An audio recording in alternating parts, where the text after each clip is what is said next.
Mill tried to steal my house using a fake lawyer. She had no idea I'm a real one until it was too late. I'm 35, male. As a lawyer with over a decade of experience, I've learned that sometimes the best advantage is letting people underestimate you. I rarely mention my profession, unless I have to, which has saved me more than once, especially when dealing with my mother-in-law, Karen. From day one, Karen and I were like oil and water. Picture this: a woman who'd spent decades being the sun her daughter's world revolved around, suddenly faced with some middle-class guy stealing her spotlight. She'd sit there at family gatherings, sweet as artificial sweetener, taking these perfectly timed jabs at my background or career. "Oh, honey, you work in an office? That's nice."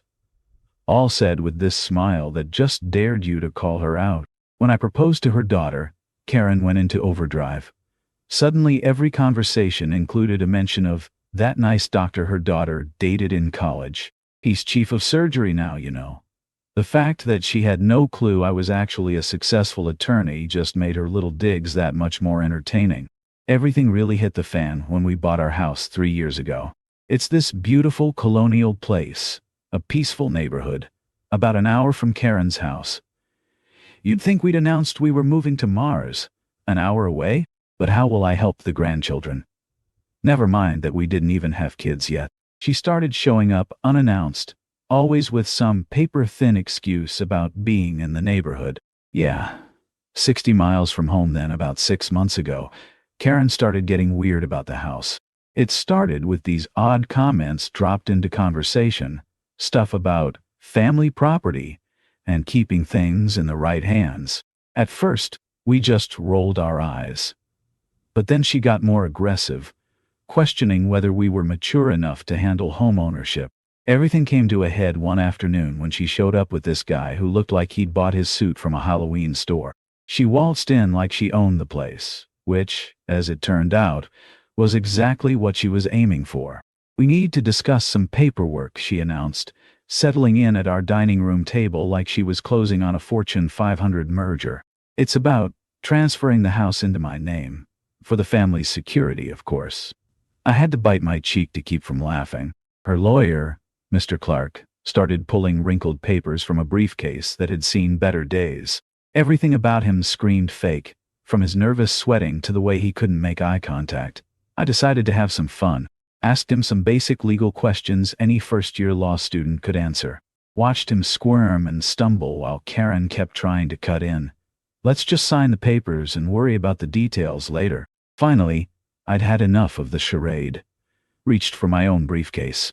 "As a practicing attorney myself," I said casually, "I have some concerns about these documents." The looks on their faces, priceless. Karen's jaw literally dropped. "You're a lawyer?" 10 years and counting, I smiled. "Now, want to explain why you're trying to fraudulently transfer my property with falsified documents and an impersonated legal representative?" The documents were a joke, wrong terminology, missing clauses, spelling errors everywhere. But I had more. "I've got records of all your unauthorized property inquiries, Karen." "Oh, and those emails you sent from your work account about forging documents?" Not very subtle. That's when she switched tactics, turned to my wife with crocodile tears. "Sweetie, your husband is being unreasonable. This is about family." My wife, who'd been quiet until then, finally spoke up. "No, Mom, this is about control, and it stops now." I laid out exactly how much trouble they were in, and Mr. Clark practically sprinted for the door. Karen tried to bluff and bluster, but I shut it down. "I've already contacted the authorities. The title inquiries alone could mean criminal charges. But I'm willing to keep this quiet if you drop it and stay out of our lives." The aftermath was something else. I filed a complaint against Mr. Clark with the Bar Association. Turns out he was her tennis instructor's brother-in-law who'd taken a few law classes before dropping out. He quickly disappeared from the picture, likely to avoid further legal trouble. I also worked with a title protection service to ensure Karen couldn't make any future claims on our house. Karen, unsurprisingly, tried to retaliate. She spread rumors among family members, claiming I was destroying the family and turning my wife against her. Most of them saw through her lies, but a few called to ask what was going on. I calmly explained the situation, and once they heard the full story, they were firmly on our side. The most satisfying moment came a month later, when I received a letter from Karen's workplace. Karen lost her job when they found out she'd been using company resources for her scheme. Many of them, especially those who had already been burned by her manipulative ways, began distancing themselves. She went from being the self-proclaimed matriarch to a pariah almost overnight. Still, she didn't go quietly. She tried one last desperate move, filing a bogus lawsuit claiming she had contributed financially to our house and therefore had a stake in it. The irony of her baseless claim wasn't lost on me. When the court date arrived, Karen struts in wearing what I can only describe as her power suit, accompanied by a lawyer who, while slightly more polished than Mr. Clark, still gave off distinct ambulance chaser vibes. She had this smug look on her face, like she thought she was about to star in her own episode of Law and Order. I chose to represent myself. My regular lawyer offered to handle it, but after looking at Karen's lawsuit, he just laughed and asked, "Want to take this one yourself? It might be fun." He wasn't wrong. The judge was this no-nonsense woman in her 60s who looked like she'd seen every trick in the book. The moment Karen's team started their opening statement, I could see the judge's expression shift from professional neutrality to barely concealed irritation. Karen's lawyer tried to spin this elaborate tale about how she'd been intimately involved in our home purchase. According to him, she had made substantial contributions to the down payment and had an unofficial agreement about partial ownership. He threw around a lot of legal jargon, clearly trying to compensate for the lack of actual evidence. When it was my turn to cross-examine Karen, that's when things got really interesting. "Mrs. Karen," I started, keeping my tone perfectly professional, "could you please specify the exact amounts you contributed to the house purchase?" She shifted in her seat. "Well, it was several substantial amounts over time. Could you provide the specific dates and amounts?" "I didn't keep records. These were family arrangements." "I see. And how were these contributions made? Check? Wire transfer? Cash?" "It was more of an understanding between family members." "An understanding," I repeated, letting that hang in the air. "So, you're asking the court to believe you contributed to a six-figure property purchase without keeping a single receipt, bank statement, or written agreement."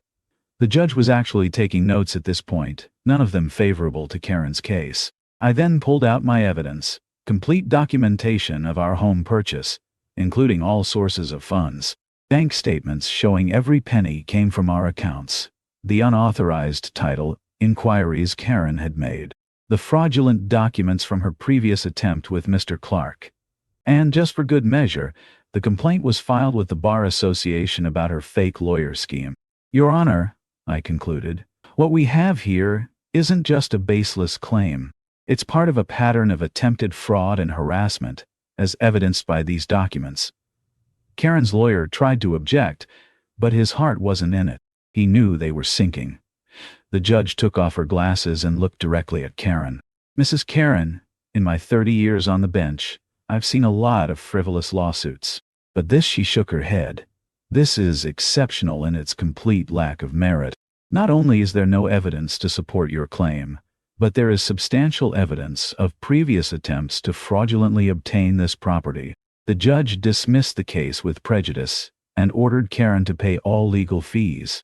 She even recommended that Karen seek legal counsel about potential consequences for filing false claims. As we left the courthouse, Karen looked like she'd swallowed a lemon. She tried to maintain her dignity, but it's hard to look haughty when you've just been dressed down by a judge in open court.